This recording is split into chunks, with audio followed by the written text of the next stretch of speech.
ब्रह्मचारी जी की तपस्या अत्यंत कठोर होने लगी। अटूट ब्रह्मचार्य एवं योग साधना के फल परिणाम पवित्रता की ज्योति उनके अंग अंग में प्रज्वलित होने लगी। उनका मुखमंडल ज्योतिर्मय होने लगा। उस समय देश के प्रधान विप्लवी कर्मीगण, बालक तथा युवक उनके निकट आने लगे। वे ब्रह्मचारी जी की अत्यंत श्रद्धा करने लगे एवं अपने जीवन में सफलतापूर्वक आगे बढ़ने के लिए ब्रह्मचारी जी से परामर्श भी लेने लगे। सभी कर्मीगण अत्यंत परिश्रमी, निर्भीक एवं दृढ़ संकल्पी थे। इसी कारण ब्रह्मचारी जी उन सभी से अत्यंत प्रेम करते थे एवं उनके कल्याण का ही सोचते थे। ब्रह्मचारी जी ने धीरे धीरे लोगों से मिलना बंद कर दिया था। वे अपनी कुटिया में ही दिन का अधिक समय व्यतीत करने लगे थे। रात्रि के अधिकांश समय वे अपनी कुटिया में अथवा शमशान में साधना करने में ही व्यतीत करने लगे। ब्रह्मचारी जी के विशाल बलिष्ठ शरीर को देख रात्रि के समय शमशान के आसपास से आने जाने वाले लोग भयभीत हो जाते थे। इसी कारण ब्रह्मचारी जी अपने छोटे भाई भोला के हाथ में एक त्रिशूल या डंडा देकर उससे पहरेदारी करवाते थे। एक रात की बात थी जब शमशान घाट में साधना करते समय ब्रह्मचारी जी ने अचानक देखा कि पास के एक मुसलमान परिवार के घर में आग लगी हुई थी। तभी वे तुरंत उठ खड़े हुए एवं दो बड़ी बड़ी जल से भरी हुई मिट्टी की हांडी लेकर वहां जा पहुंचे। वहां उपस्थित लोगों को भी उन्होंने छोटे छोटे हांडियों में जल लेकर आग में छिड़कने के लिए कहा। अनेक समय तक पानी छिड़कने के पश्चात ही धीरे धीरे आग बुझने लगी।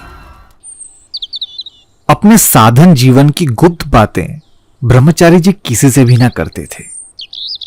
एक दिन योग साधना के समय सांस ग्रहण करते ही वे समाधिस्थ हो चुके थे। कुंभका अवस्था में रुद्ध वायु के प्रकोप से उनके मस्तिष्क के कोशों को आघात प्राप्त होने के कारणवश उनकी नासिका से रक्त बहने लगी थी। उनके इस अवस्था को देख उनके अभिभावक आतंकित हो उठे एवं चिकित्सक को बुलाने का निर्णय लिया। परंतु तभी ब्रह्मचारी जी खुद ही अपने पितृबंधु श्री काली प्रसन्न चक्रवर्ती के पास जा पहुंचे।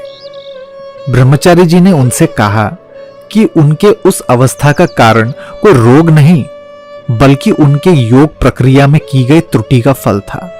वो केवल विपरीत योग प्रक्रिया से ही ठीक हो पाएंगे। किसी चिकित्सक को बुलाने का क्या लाभ। ब्रह्मचारी जी की बातें सुनकर चक्रवर्ती जी ने उनसे पूछा, तुम तो कभी अपने कुटिया से बाहर ही नहीं आते, तो योग साधना तुमने किससे सीखा? ब्रह्मचारी जी ने उत्तर देते हुए कहा, योग साधना का ज्ञान मुझे पहले से ही प्राप्त है, किसी से सीखने की मुझे आवश्यकता नहीं।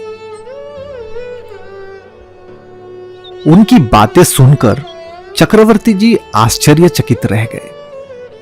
वे एक बात अवश्य समझ गए थे कि ये बालक कोई योग भ्रष्ट महापुरुष है। तभी उन्होंने ब्रह्मचारी जी के अभिभावकों को किसी चिकित्सक को बुलाने से मना कर दिया।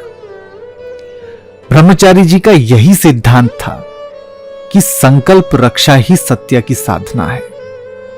वे हर दिन नियमित समय पर अपने सभी संकल्प पूरा करते थे।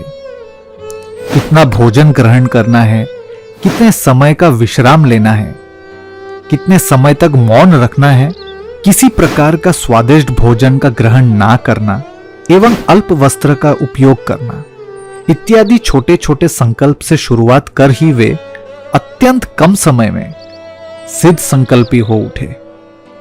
इसी प्रकार वे दृढ़ संकल्पी बने, जिसके परिणाम स्वरूप कठोर से कठोर कार्य भी उनके लिए सरल होने लगे थे। ब्रह्मचारी जी की एक विशेषता यह थी कि बिना किसी प्रमाण तथा स्पष्ट ज्ञान के वे किसी भी बात को नहीं मानते थे।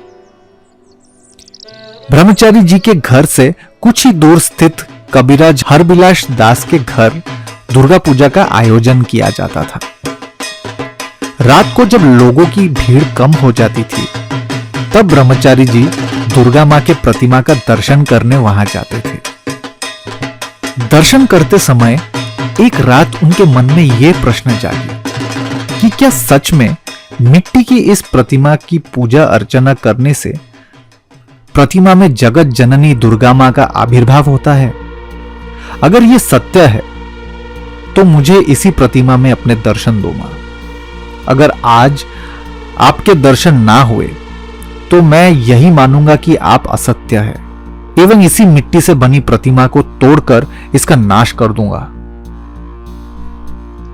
यह संकल्प लेकर वे दुर्गा मां की मिट्टी से बनी प्रतिमा के सामने आसन ग्रहण कर एक दृष्टि से प्रतिमा को देखने लगे। कुछ समय पश्चात देवी मां की प्रतिमा हिलने लगी। एक ज्योति प्रतिमा से विकीर्ण होने लगी एवं सारे जगत में व्याप्त होने लगी।